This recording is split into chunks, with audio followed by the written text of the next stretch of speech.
Kiai Haji Abdurrahman Wahid. Santri yang luar biasa, baik pecinta, pembenci, loyalis maupun pengkhianatnya itu memanfaatkan nama besar beliau. Sambung sedikit ke Gus Imin, karena kemudian akhirnya ya itu tadi Mas Anies bilang ini persepsi yang sedang coba dibangun ya.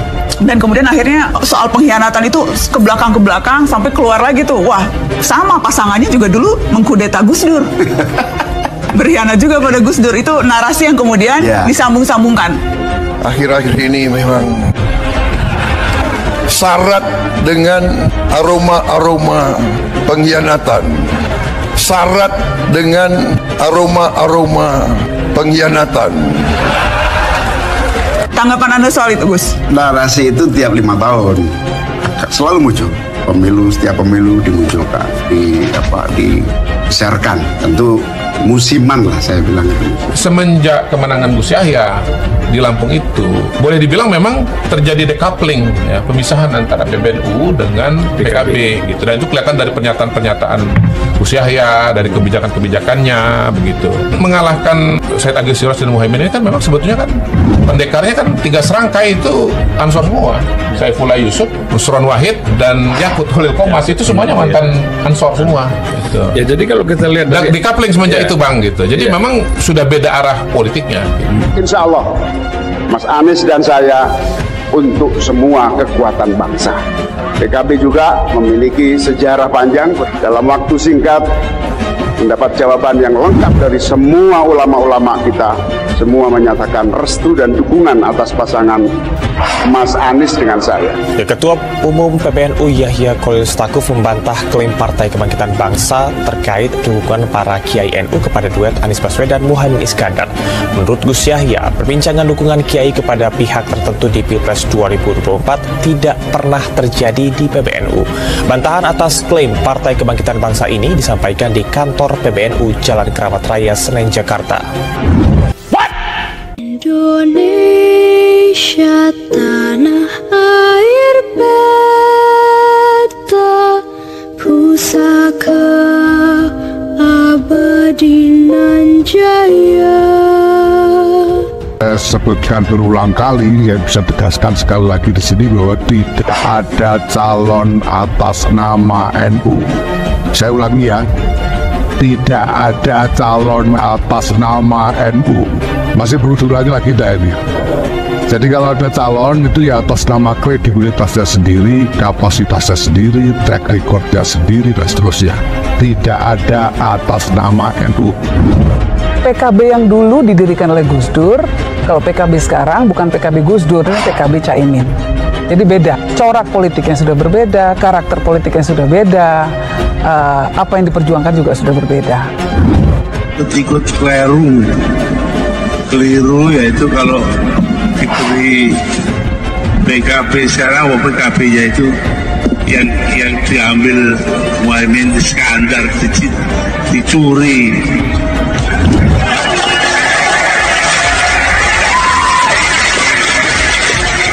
Dicuri dengan bantuan pemerintah. Jadi nggak bisa lagi menurut saya, memang masih tetap jualan nama Gus Dur, masih tetap kalau haul Gus Dur memperingati, gambar Gus Dur juga dipasang di mana-mana, walaupun ada perintah dari Gus Dur secara tertulis, ditandatangan di depan notaris, melarang penggunaan semua atribut tentang Gus Dur oleh PKB Muhaimin. Ada, itu ada larangannya jelas sekali. Tapi ya namanya orang masih mencuri-curi, kebiasaan kayaknya mencuri-curi. Mencuri partai, sekarang mencuri gambar. PKB sekarang, PKB-nya itu yang diambil Muhaimin Iskandar dicuri. Kiai dan ulama-ulama NU khususnya di Jawa Timur itu merasa kecewa. Nelongso itu apa sih? Ya, artinya ada kecewanya di situ ya. Karena deklarasi mendadak Anies dan Caimin ini tanpa dikonsolidasikan, tanpa dibicarakan dulu dengan para kiai-kiai yang ada. Kalau sudah seperti ini bisa melorot lagi nih. Kemarin kan survei waktu kita bahas 14%. Betul. Ini bisa di Jawa Timur khususnya bisa melorot. Dan biasa kan Kiai NU tidak hanya di Jawa Timur ya. Kiai NU itu ada juga di Jawa Tengah, Jawa Barat apalagi. Betul. Ya, mungkin ya Sumatera juga, Sulawesi. Nah ini bahaya gitu. Bagaimana caranya Muhaimin ini untuk membangun kepercayaan, trust kembali ya dari para kiai ini kan berat. Kita harus serius dan sungguh-sungguh memenangkan Pileg dan Pilpres 2024. Betul? Siap menangkan pemilu. Menangkan pemilu dan menangkan pemilu, saudara-saudara sekalian. Siap? Siap? Siap? Lingkaran Survei Indonesia Denny JA merilis elektabilitas baca pres Koalisi Perubahan Anies Baswedan. Namun dalam rilis terbarunya, LSI Denny JA justru merekam elektabilitas Anies yang terus menurun bahkan mencapai 5,3%. Menteri Agama Yakut Khalil Qomas mengungkap banyak pihak yang mencoba memanfaatkan nama besar Abdurrahman Wahid atau Gus Dur, termasuk para pengkhianatnya. Apakah pernyataan menang tersebut berkaitan dengan Ketua Umum Partai Kebangkitan Bangsa atau PKB, Muhaimin Iskandar alias Caimin? Menang tidak menyebut personifikasi pengkhianat yang dimaksud. Sementara publik hanya tahu belakangan ini tengah terjadi silang pernyataan antara Menak dan Caimin. Pernyataan Menak Yakut ini juga memanaskan hubungan antara dirinya dengan Caimin yang sedang memanas akibat imbauan Menak Yakut untuk tidak memilih pemimpin yang melakukan politisasi agama.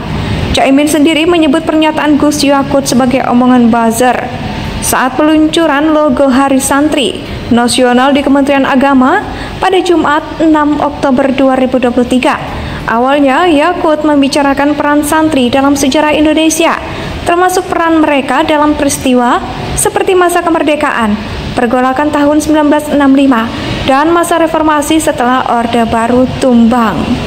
Dalam pidatonya, Yakut menyoroti peran santri dalam menghasilkan pemimpin yang luar biasa, seperti Kiai Haji Abdurrahman Wahid. Para santri juga ikut terlibat di dalamnya, bahkan melahirkan seorang presiden yang sangat fenomenal, yakni Kiai Haji Abdurrahman Wahid, kata Menak Yakut. Penurunan elektabilitas Anies ini terjadi pasca koalisi pendukungnya mendeklarasikan Muhaimin Iskandar atau Caimin mendampingi Anies dalam berkompetensi di pemilu 2024 mendatang. Penurunan tersebut terlihat dari elektabilitas Anies yang pada Agustus 2023 mencapai 19,7%. Namun dalam rilis terbarunya, elektabilitas Anies turun menjadi 14,5% pada September 2023. Lingkaran Survei Indonesia Denny JA menyebut ada dua faktor elektabilitas Anies yang terus menurun pasca mendeklarasikan Caimin sebagai cawapresnya. Faktor pertama yakni kritik keras dari SBY dan Partai Demokrat terhadap Anies pasca mendeklarasikan pasangan Anies dan Caimin. Kala itu Partai Demokrat marah besar, bahkan berani menyebut Anies sebagai seorang pengkhianat. Ini sampai sekarang nih, posisi puncak tertinggi dalam pemerintahan namanya Gus Dur. Ya, kita tahu pernah jadi presiden.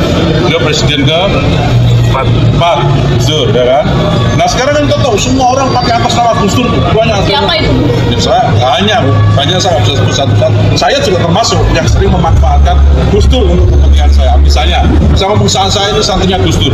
Saya mengikuti apa yang diajarkan oleh Gus Dur. Sifat egalitariannya, moderatnya, gitu kan? Bagaimana pembelaannya terhadap nilai-nilai kemanusiaan. Saya mengikuti Gus Dur. Contohnya saya. Enggak, siapa yang terserah yang persepsikan.